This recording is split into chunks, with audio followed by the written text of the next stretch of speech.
The topic that I chose to discuss is the topic of strokes. Now, this is something that is very dear to me because, in fact, my own father suffered from having a stroke. I can recount the experience of hearing his name being called in the other room, asking if he could simply hear, if he could make certain commands, if he could do certain things with his body. Well, again, I was waking out of my sleep, so at that particular time, I slowly faded into reality to realize that this was actually going on. So myself, I ran into the room to where he was, and I proceeded to ask him the same questions. Can you hear me? Can you speak? Can you understand my commands? Most importantly, can you raise your left arm? Now, when I realized that he was not able to do some of the commands, indeed, for myself, I felt that he was suffering from a stroke.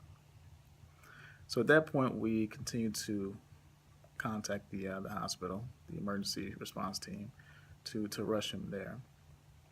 And again, the reason why I'm choosing this topic is because this is something that is affected by so many individuals in today's world.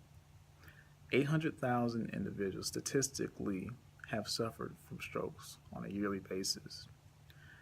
With this statistic being so high, not only do they possibly suffer from it, and in some type of way they're disabled with the conditions of suffering from the stroke, but it can actually even lead into death. Again, this topic is of importance because not only has my father experienced this condition or this particular issue, but in fact, other families, members of mine, have suffered from this as well. They mention, of course, within certain readings that I've looked into, that there are ways in which we can, in a sense, if we're not able to prevent strokes, we're able to actually, in some type of way, control the outcome of possibly even having a stroke. Well, first, they mention that it is caused by genetics, majority of the time.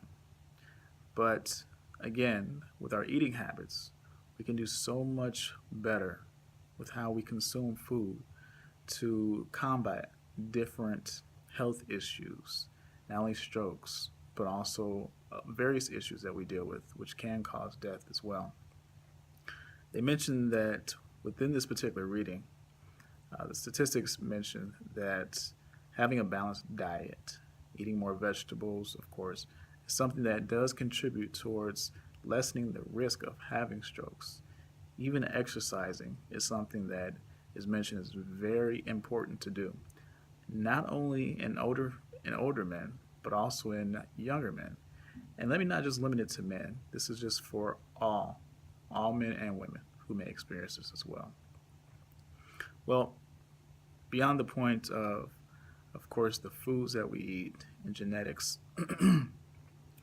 from the incident that I experienced personally with my own father, realizing again that after we contacted the medical team to respond to what he was going through, it was indeed diagnosed that he suffered from a hemorrhagic stroke.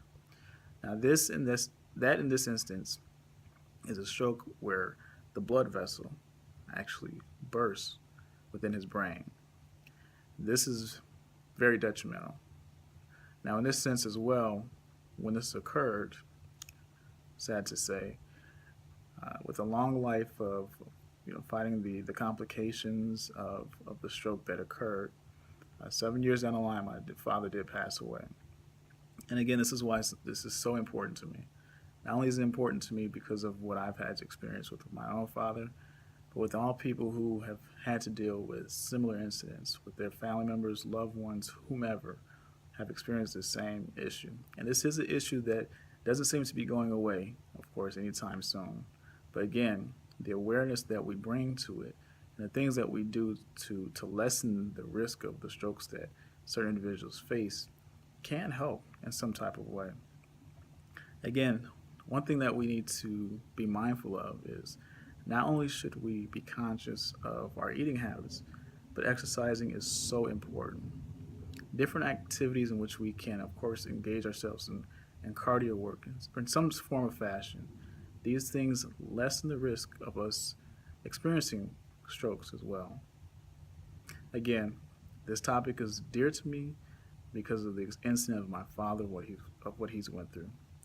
But I do certainly hope that with this awareness, that all people will be able to recognize the signs of a stroke and also get to it in time so that they can possibly reverse it or help their loved one before it becomes too late.